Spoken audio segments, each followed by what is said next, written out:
So this movie is so big, both figuratively and literally, and I loved it. Your character kind of reminds me of like an Indiana Jones-ish type of character, where he's very smart, but he's also kind of actiony a little bit. How would you describe him? I would describe him as a, a, a coward. So a slightly more cowardly version of Indiana Jones. He is definitely not an alpha male. He's definitely not a tough guy. He is more cerebral. He's a professor at a university. He is a geologist. He prefers to sit behind his desk and read books or write books and study rocks, basically. So, and I did like that kind of going into the movie, the fact that when they embark on this crazy adventure, in which they have to transport Kong from Skull Island down to Antarctica and then into Hollow Earth, which is insane. I did like the idea that he's quite ill-equipped to lead that expedition. He can map the way, but he's never been in battle before. He's never held a gun before. He is, again, not a very brave man. And I like the idea that kind of raises the stakes, and it's more perilous, the journey, if you don't know whether this guy can handle the situation or not, as opposed to being like totally badass. Right. It's like an Arnold Schwarzenegger type coming in. You know that it's probably going to get solved with him. Yeah. Plus, I also felt like there was enough testosterone and swagger between Godzilla and Kong that I couldn't really contribute much in that regard. So it felt safer to go in a completely different direction and create a character that was, again, not very physical. Right.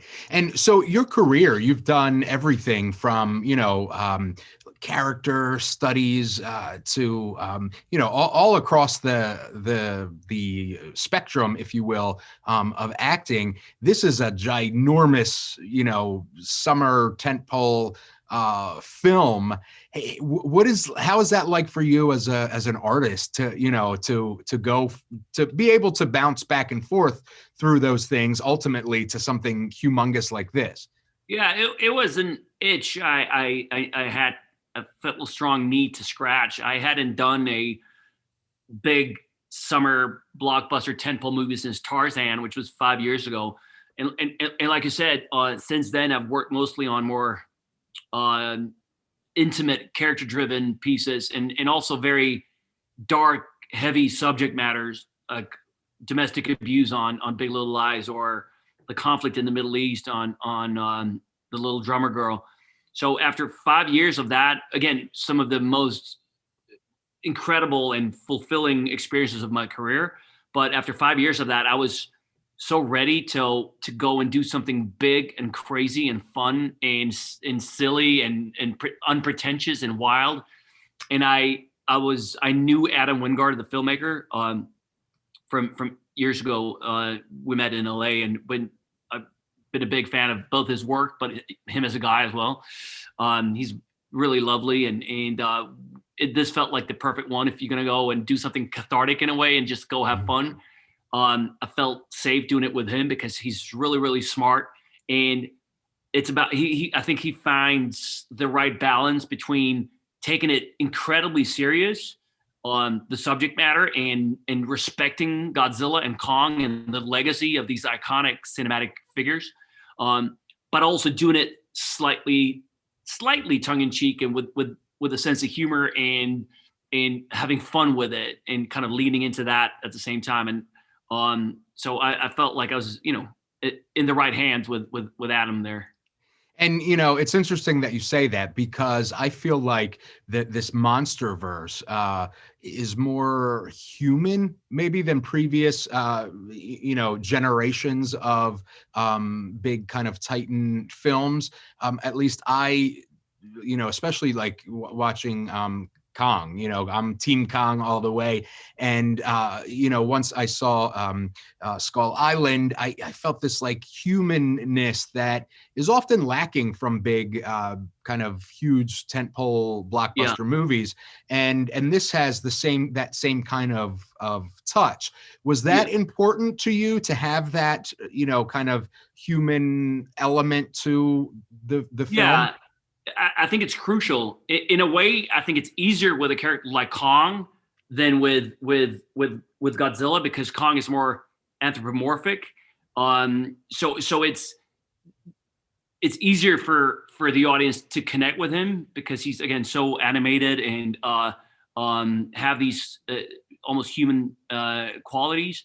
A big part of this movie is Gia, the little girl who can communicate. The only one he'll communicate with. This is a girl who taught him sign language, and I think that's a way in for the audience, because it's a moment where you realize that there's more to this gigantic ape than just being big and strong. You discover a softer side, and you realize that he is ultimately very lonely. He's been on Skull Island his entire life. He doesn't have any social connections. He doesn't have a family, but he longs for that. And I think it's important to feel that, because then you really root for the guy, or at least I did after reading those scenes, where I was like, man, the loneliness of that, and the desire that he's feeling for those connections is something that I think, especially now after a year of this pandemic, that we can all relate to. The desire to just being around someone and to have that, like, those connections is crucial. So, like I said, I was Team Kong. Did you have a team prior to the role, and then did that change at all after filming? I was Team Godzilla going into it, because growing up, I was a big fan of the old Godzilla movies from the 60s and 70s. And I highly recommend your listeners to check those out if they haven't, because they're iconic. It's basically an actor in a Godzilla bodysuit walking around a miniature set of Tokyo kicking things, and they're phenomenal and done with so much passion and love. They're great.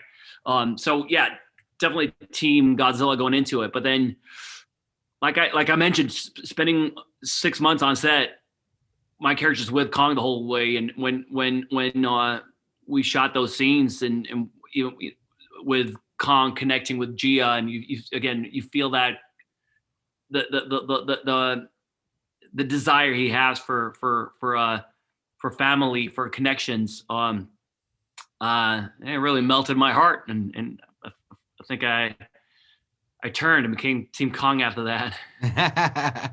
And finally, and you've done work like this before regarding kind of acting to something that's not necessarily what we see as a viewer, with True Blood and that sort of thing. But do you find that difficult as an artist to, you have this huge, giant, unfathomably big Titan? Is that difficult for you? Tell me about that for you. It can be very, very difficult. I found that it helps if you spent time in prep with Adam, and looking at all the storyboards and the pre-visualizations. You have an idea of what's going on around you, because again, on the day when you're shooting, you're surrounded by a green screen and a tennis ball, if you're lucky. So the more you understand, you get your bearings, and you understand what's around you, the better it is. But there were still days where we were running around like crazy mad chickens on set and had no idea what we were looking at, and stuff was going on. And when we were flying around in the Heave, the spaceship, it was definitely confusing moments, but that also made it really exciting when I finally got to see the movie, because there were moments where I was reacting to something, and then I see the movie and I'm like, oh, I was definitely not reacting to that. I was reacting to completely different. But somehow they made it work, and it really, it's a different experience watching it than it is shooting it. Awesome. Alexander, thank you so much for speaking with us. I love the movie and I can't wait for everybody to see it. Thank you so much, man. Appreciate it. Thank you.